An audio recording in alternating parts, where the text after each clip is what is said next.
This is the smallest crowd I've seen in decades. So you want me to play some pre-platform music? Are you going to do some intro music? Yeah. I'll announce that in just a second. How about that? Okay. One more minute.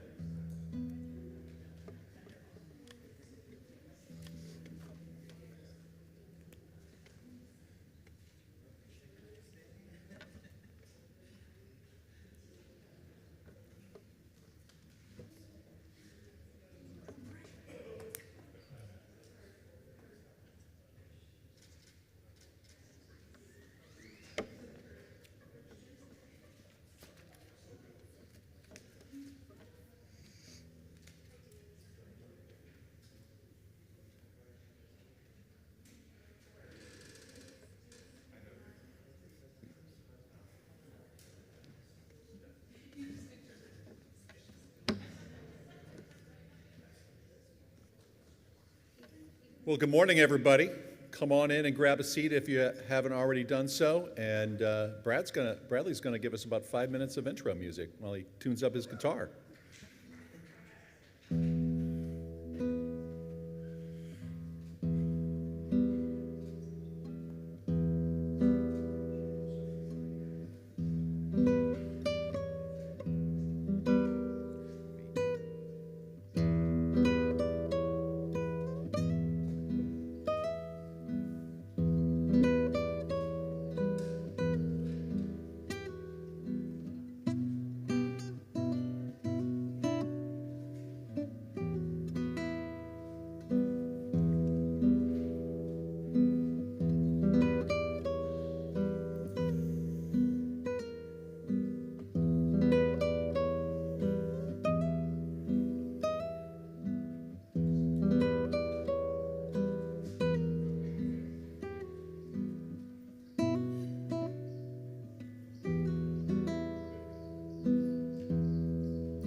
So exciting. Yeah.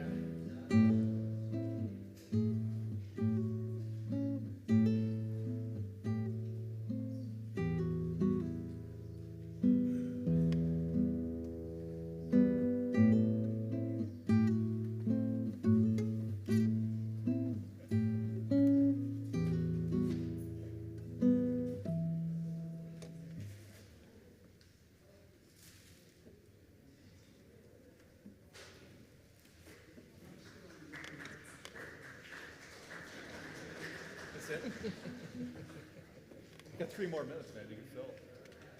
That was it. That was it. All right. It's not good enough.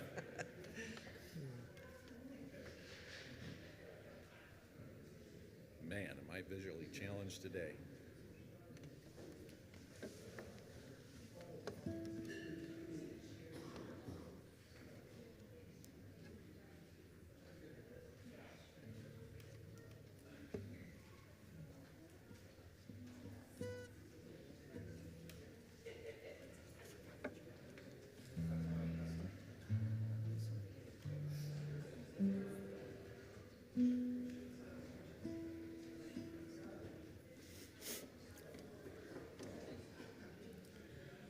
Come on in.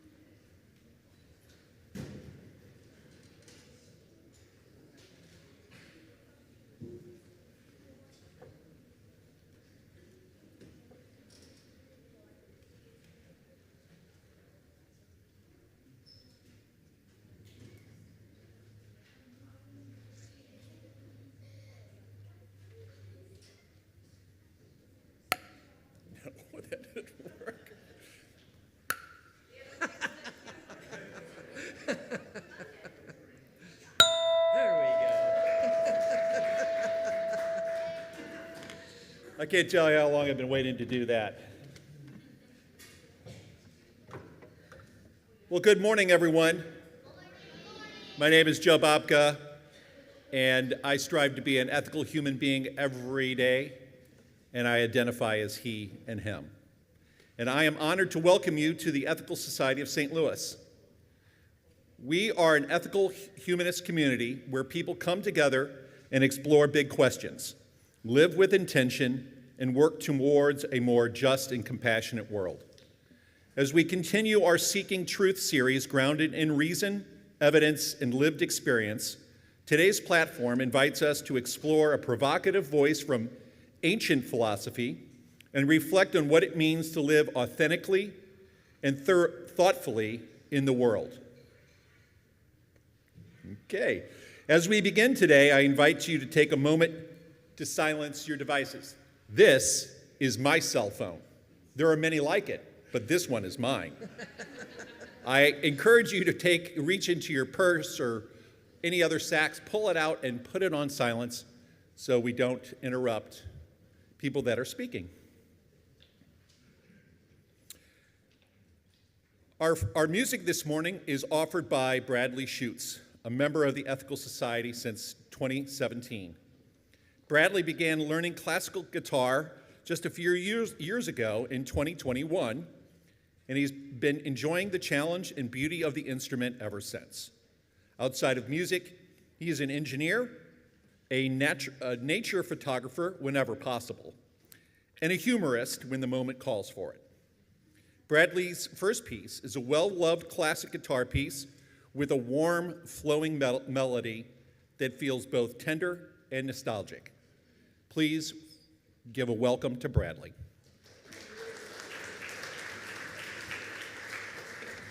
So this piece was by a prolific composer named Anand E. Mus. So apparently the Y stands for yo. So anyway, enjoy this romance.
Thank you. Thank you, Bradley. Music was one of the things that drew me back when I was exploring whether becoming a member, and it's always brought me back. So thank you very much, Bradley. Each week, we read our youth core values as a way to bring us together and remind us of our shared commitments. This morning, our core values reader is Josephine Babka. Please join me in welcoming Josephine to the stage.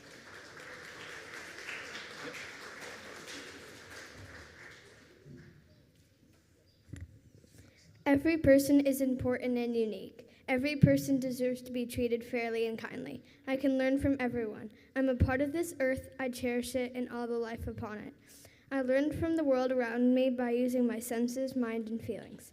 I'm the member of the world community which depends on the cooperation of all people for peace and justice. I can learn from the past to build for the future. I am free to question. I am free to choose what I believe. I accept responsibility for my choices and actions.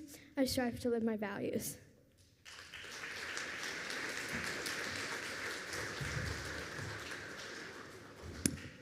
That was awesome.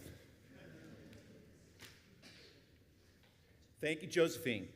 These values remind us that community members of all ages help to make this a special place to learn and grow together. Youth members, thank you for joining us. We will see you again downstairs after platform. Our next segment, Stories of Ourselves, provides an opportunity to connect with one another deeply by sharing our stories. This morning, we will hear from our member, Martha Avila. Please join me in welcoming Martha to the stage. I can't see, so here she comes. Good morning. Good morning. How's that? Good? Okay. Hi, my name is Martha Avila. My pronouns are she, her. I've been a member here at the Ethical Society for a little over a year. I started attending Platform within the last 3 years. Crystal reached out and wanted to know a personal story from real life where we found meaning through reason, evidence, and human experience. I grew up here in St. Louis. I have an amazing, supportive family. I discovered with life experience just how lucky I am to have such supportive parents who always made me feel loved. My dad was in law enforcement in this area for 48 years. About 30 years ago, a little over 30 years ago, he responded to a suicide of a young man. He used that experience and worked with the family and friends of the young man to start Kids Under 21, KUDO. For those of you who aren't familiar, that is a suicide hotline that is staffed by teenagers. I was a little too young to participate with the hotline, so I did other volunteer jobs with them. Those are my first volunteer jobs, and I fell in love with it. I loved volunteering. After graduating from the University of Missouri in Columbia, I stayed there and worked in a biochemistry lab as a research specialist. While working in the lab, I started volunteering in a domestic violence shelter. I had grown so accustomed to volunteering regularly, I didn't know what I was getting into. I'd worked in a homeless shelter. I thought, how different can it be? Those women changed my life. I was trained as a domestic violence victim advocate and a rape victim advocate. For the first time in my life, I understood the horrors of what people are capable. I heard the stories firsthand from women who endured abuse that I was incapable of comprehending. I also witnessed women overcoming their pain and difficulties, and they became independent. This experience changed me in so many ways. At the time, I called what I felt survivor's guilt. That was the closest I could come to describing it. Recently, I have heard it described as privilege. I am privileged. I know that the difference between me and the women that I worked with was the consequences of our birth. I also know that not every woman's story of abuse comes from a poor family environment. People end up in abusive environments for many, many reasons. It is a difficult, complex issue that does not have a simple solution. I later moved to Kansas City and began the process of looking for a new job. At first, the only jobs I applied for were still in research. But my dad introduced me to some friends of his in law enforcement, specifically the Kansas City Police Department, who said that they needed help in DNA. Now, mind you, this is before CSI, and I was dubious. I didn't think it sounded as interesting or as exciting as medical research. But I felt I still needed to do something. So I took the job doing DNA at the forensic lab, thinking it would be for a few years. That was 26 years ago, and I am still in law enforcement. My dad did finally retire, and I am proud to say I stumbled right into his career. I followed a very different path than him to get there, but I am going in the same direction. I didn't realize it at the time, but I do now get it. I get why he stayed in law enforcement for so long. I have seen the cycle of poverty firsthand. I have seen the cycle of violence firsthand. I know my life has been easier than others. I know what support and love can contribute to a person's growth and development. When I first visited the Ethical Society, I saw a pamphlet with the foundational principles in it. We recognize the importance and worth of every human being. We value the unique qualities present within each individual. We seek to promote personal moral development and social responsibility. We foster a caring and supportive community, recognizing that our relationships bind us together. We are dedicated to the principle that respect, compassion, and integrity are the building blocks of personal and global harmony. We are committed to lifelong learning and self-improvement, seeking truth and meaning in all that we do. This moved me, and I finally had a word to describe the feeling that has been developing in me for so long. It's humanism.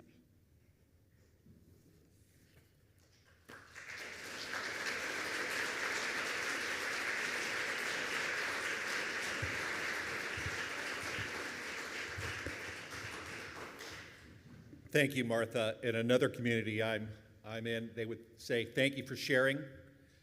All sharing should be from here and from our life experiences. Let's welcome Bradley back for his second musical selection. This is a quiet, spacious, and reflective piece, inviting us all to settle into the moment. With that, I give you Bradley.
Thank you very much, Bradley. I appreciate that.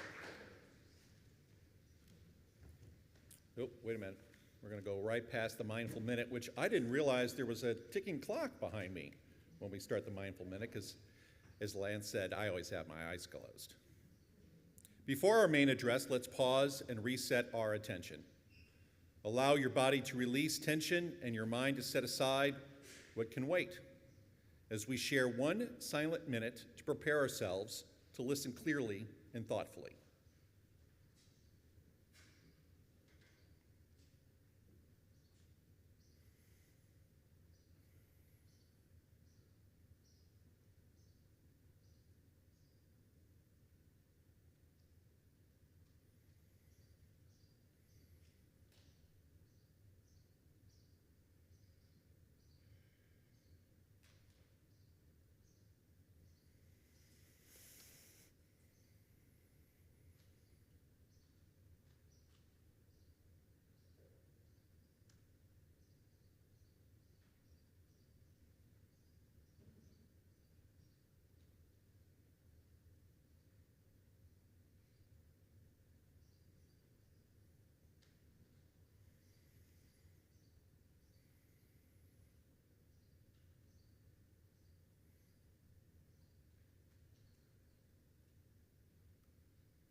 How about that? Our speaker today is Eric Brown. Eric was raised in a suburb of Toledo, Ohio, spent 9 years studying at the University of Chicago, and has taught philosophy at Washington University in St. Louis for the past 28 years. This morning, he will lead us through an exploration of ancient philosophy to consider what it might mean to live as a citizen of the world. Please join me in welcoming Eric Brown.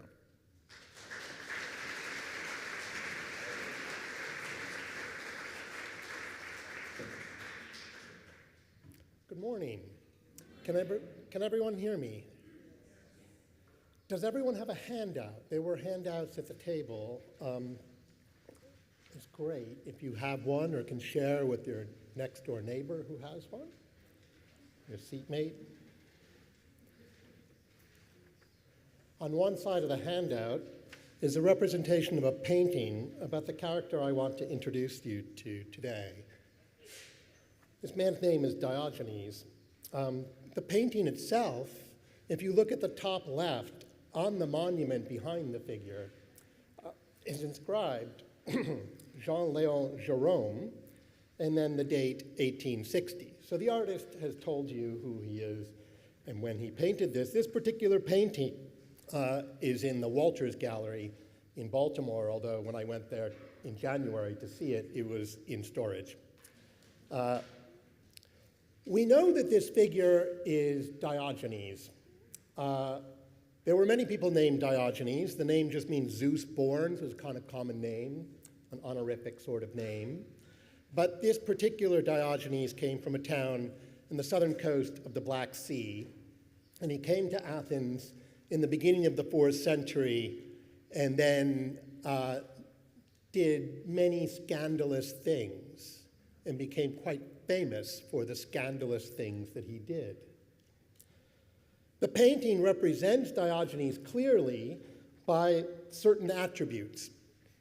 He's in a tub, and he's got a lantern on his lap, and he's surrounded by dogs. And we have stories about Diogenes that associate him with dogs, the tub, and the lantern. And those stories are on the left-hand column of the back of the handout. The Greek word for dog is just kuon, kunos, and the Greek word for dog-like or canine is kunikos. Now, kunikos, if you were to transliterate that into Latin, it's going to look like cynicus. That's where the word cynic comes from the Latin word for canine, because people called this guy dog-like. Why did they call him dog-like? Well, some anecdotes tell us about it. One, when Alexander, that's Alexander the Great, stood over him and said, "I'm the great King Alexander," he said, "and I am Diogenes the dog." At another time, some people at a dinner were treating him like a dog by tossing him bones, and he paid them back by urinating on them like a dog. One time, he was masturbating in the public, in the market. And he said, if only I could end my hunger by rubbing my stomach too. When he was coming to Athens, he wrote to someone to arrange a dwelling for him, and the reply was slow to come. So he adopted this big storage pot in the Metroon as his home. The Metroon was a temple to the mother at one side of the Athenian Agora, and if you go to Athens today and you go to the ancient Agora, you can see where the Metroon was, just at the foot of the hill where there's a well-preserved temple, just opposite where the museum of the Agora is. The lantern is maybe the most famous story. You have many paintings of Diogenes carrying a lantern lit in daylight. The story goes that he lit a lamp by day and said, I'm looking for a human being. This is often translated as, I'm looking for an honest man, but the Greek is quite explicit. It just says, I'm looking for a human being. Why would he need to do that? He's surrounded by people, and he's carrying a lantern saying, I'm looking for a human being. Another anecdote helps to explain what he might have meant.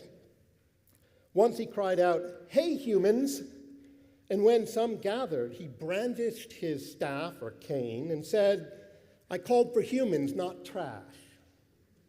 So he's using the word human as a kind of honorific.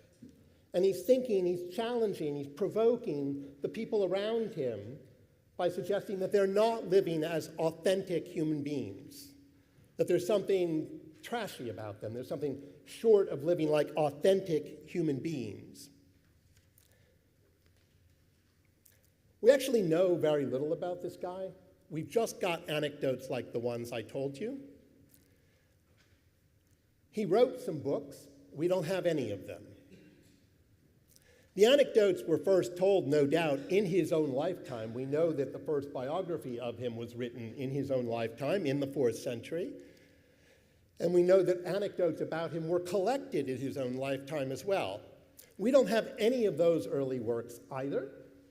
We have a much later compilation from the 3rd century of the Common Era, a compilation of the anecdotes and some remarks about what he might have believed. So we have to kind of reconstruct from these anecdotes what he was up to.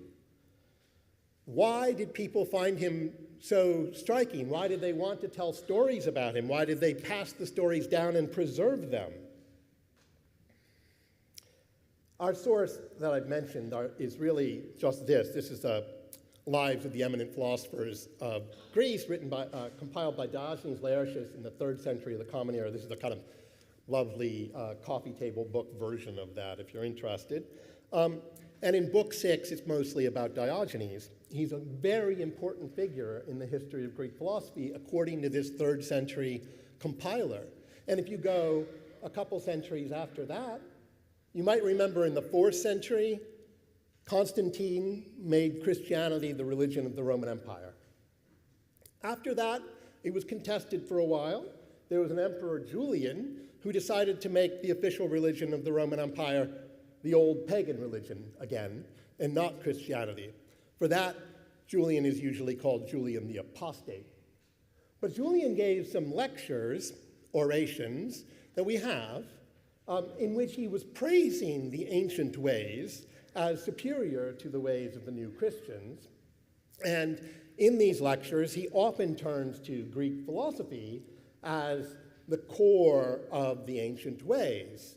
And when he wants to get at the core of ancient Greek philosophy, he names two figures, Socrates and Diogenes. So this guy assumes a kind of importance in representing what it is to live a philosophical life, to pursue wisdom. And it becomes a little difficult to explain. I mean, we've got these anecdotes, but why would a person who masturbates in public and urinates on people become famous as a philosopher?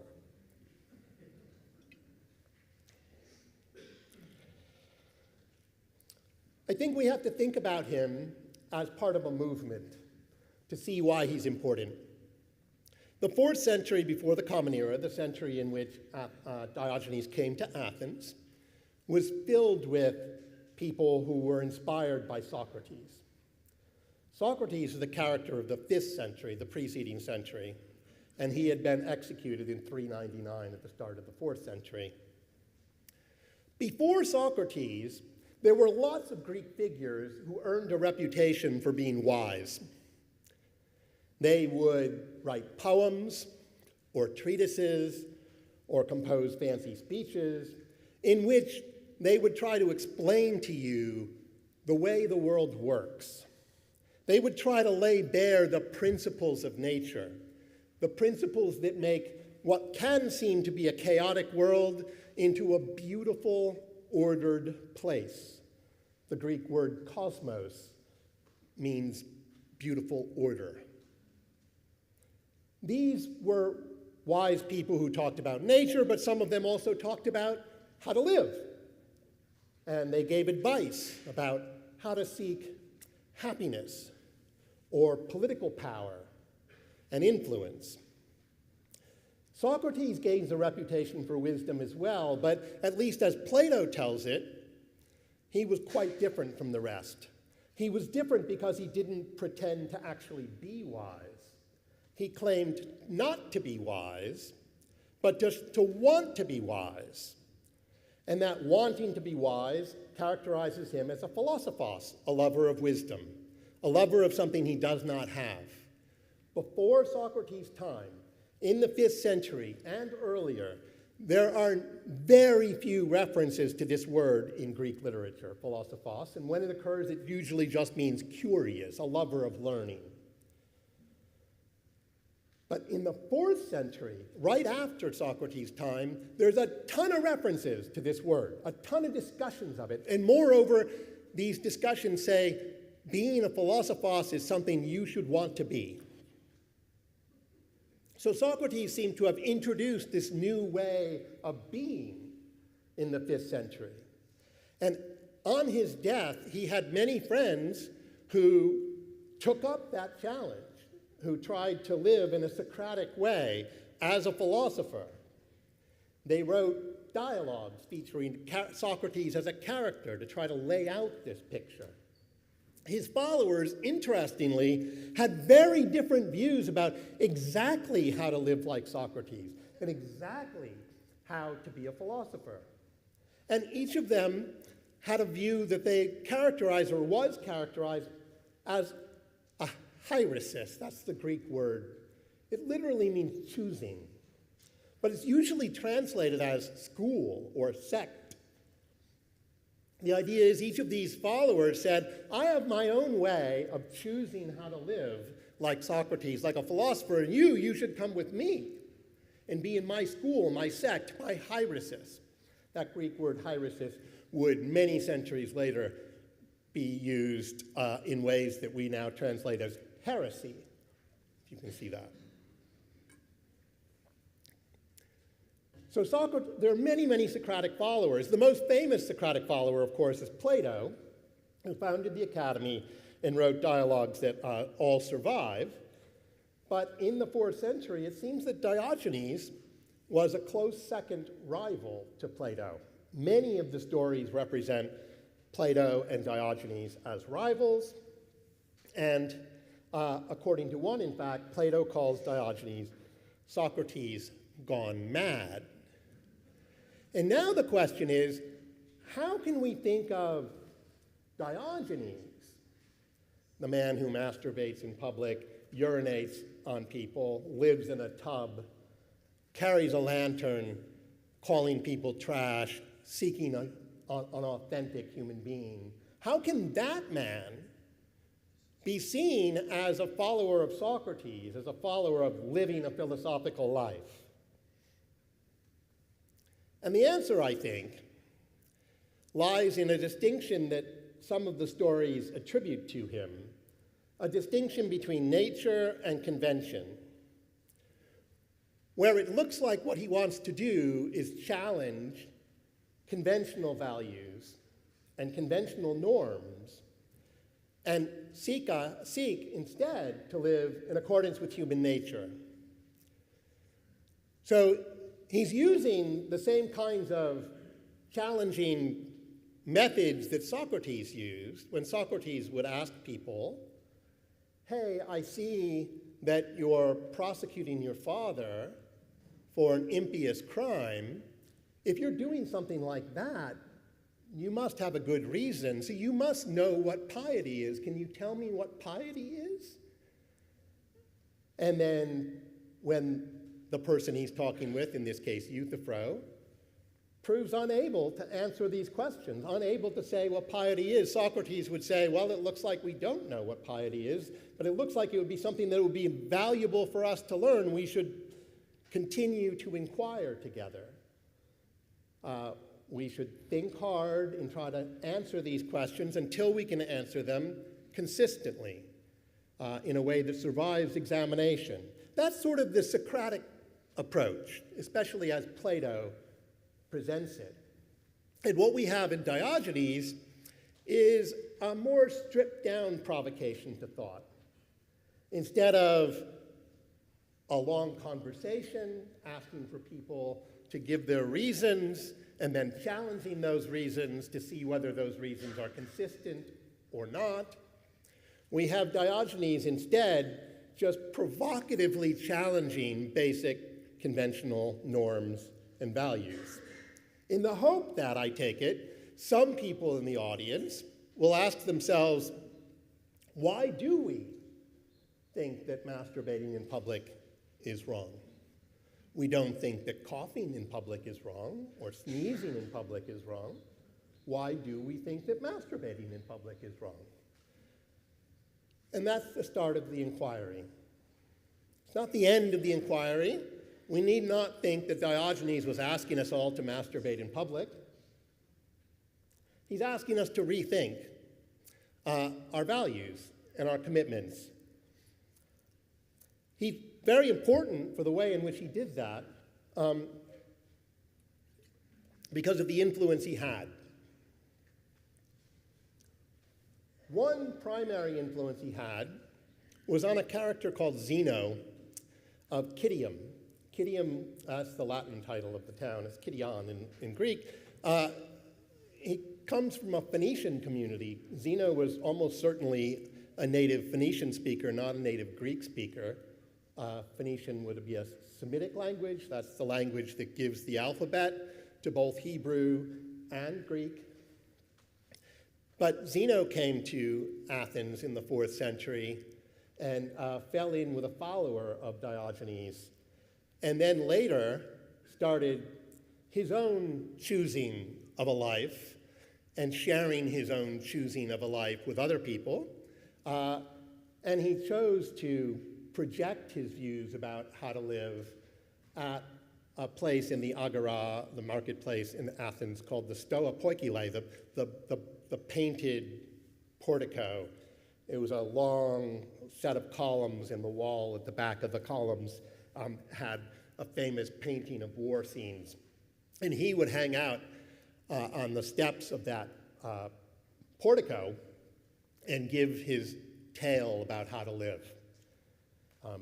And the people who gathered around him started to be called the people who hang out at the Stoa, or the Stoics. So Stoicism, early Stoicism, starts by a kind of reflection on the challenge that Diogenes the Cynic presents to all of us, to try to figure out our own nature, human nature, the nature of the world, so that we can live naturally and not merely conventionally. We're not going to do things merely because that's the way people do them. We're going to rethink this from the start. And that's the Diogenic challenge that Zeno and the Stoics took up. Eventually, the Stoics would purge the various shameless provocations that we associate with Diogenes from Stoicism. But the earliest Stoics were also shamelessly provocative. It's just that the Stoicism that we best know comes from Rome, which was a much more straight-laced place than Athens in the 4th century. and the Roman Stoics present a more sanitized version of this philosophical view about how to live. That's one important influence that Diogenes had on the Stoics. A second important influence that Diogenes had comes from the comedic value of his provocations.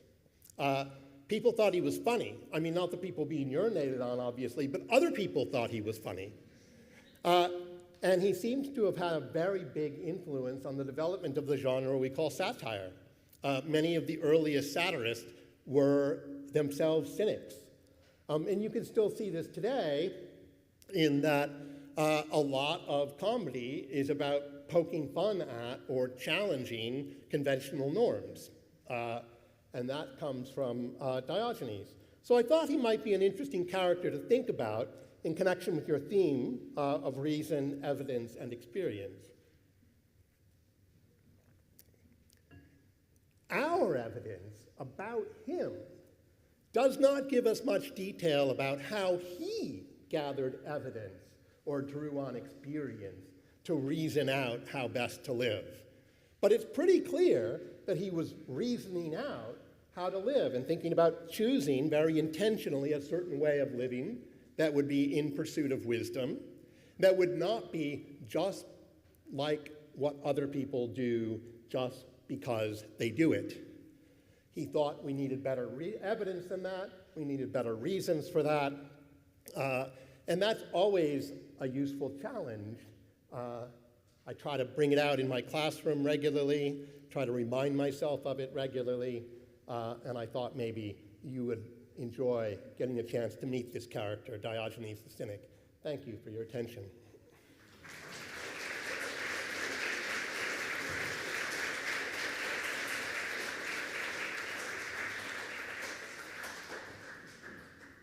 A reasoned pathway to life. I like that very much. Though I know that anytime somebody quotes Marcus Aurelius to me, I'm probably in trouble. At the Ethical Society of St. Louis, our mission shapes everything we do, from Sunday platform to youth programs, music, service, and partnership in the wider community. Our work is sustained through the generosity of our members and friends. Today's collection supports the ongoing life of the Ethical Society and allows us to continue offering programs, gatherings, and opportunities to live our values together. Most members of our community support the Ethical Society through regular monthly giving or an annual gift. For those who would like to contribute in person today, our greeters are passing the baskets now, and the QR code on the screen are simple ways to participate. Every contribution helps bring our mission to life. And while the baskets are going around, I do have a few announcements. The Ethical Society Trivia Night will be back this spring on Saturday, April 18th. Our theme this year is Progress Through the Ages. Put your thinking caps on and join us for fun, fast-paced evening of trivia that explores human progress through history, ideas, and innovation. Gather a whole team, a few friends, or come solo, and test your knowledge across the ages. Doors will open at 6 p.m. Trivia rounds start at 7. $25 per person, $200 for a full table of 8. You can register online or in the Becker Room after platform Sundays, March 8th through April 5th. All proceeds will support the Ethical Society. Don't miss out on the fun. Our Good Deeds team is hosting an upcoming volunteer opportunity in partnership with Operation Food Search, a local nonprofit that serves more than 200,000 people in our region every month. On March 19th from 12 to 2 p.m., 20 of our members will be organizing and boxing food at their location. If you'd like to join, please reach out to Stephanie Segala to register ASAP. After this platform, please stay and join us in the Becker Room for cake to celebrate Alan Rutherford's 100th birthday. There will also be a Sunday lunch hosted by TWA. TWA celebrates International Women's Day Proceeds benefit TWA, social causes. We're serving chili mac, coleslaw, dessert, vegetarian and vegan options are available. Celebration in conjunction of the birthday celebration for Alan's 100th. I have an announcement. I was inspired a couple of weeks ago when we heard the talk on the 287G, the voluntary program that tries to enlist our local law enforcement police teams to act as ICE. And I don't know if Peter is here today, but Peter and I both challenged each other. He was going to check in on Kirkwood. I can report and confirm that in the city of Brentwood, that is not happening. Thank you very much.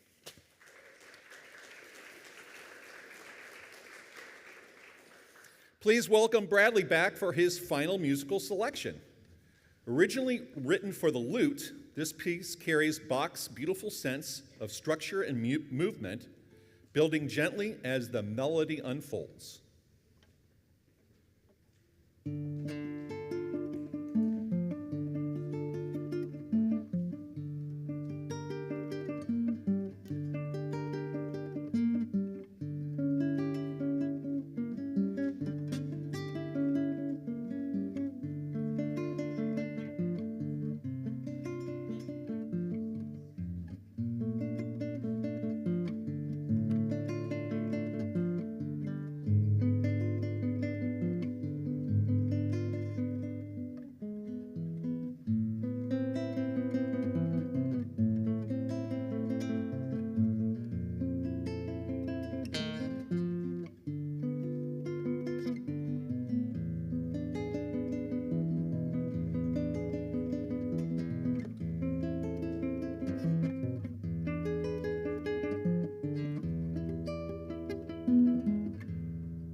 Thank you once again, Bradley. Thank you to Bradley Schutz for sharing his music with us this morning and creating space for reflection through those beautiful guitar pieces. Thank you to Martha for sharing her story and helping us connect more deeply with one another.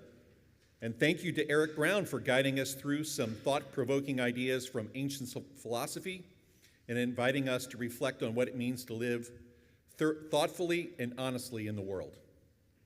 As a special thank you to our student interpreters, Calvin and Christine, for helping us build a more accessible St. Louis.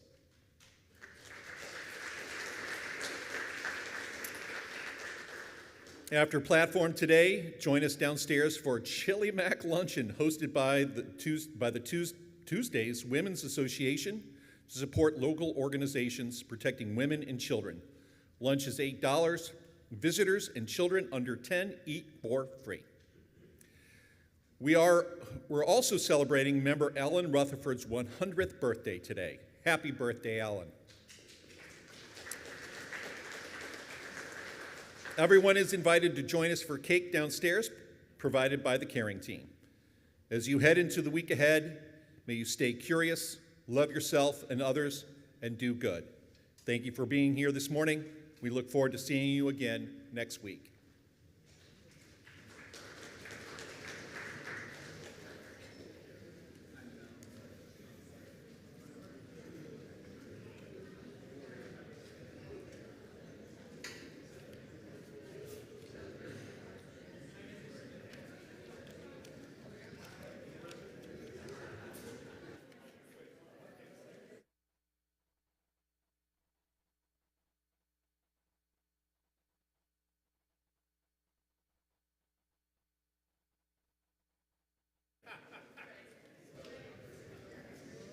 Bill actually is.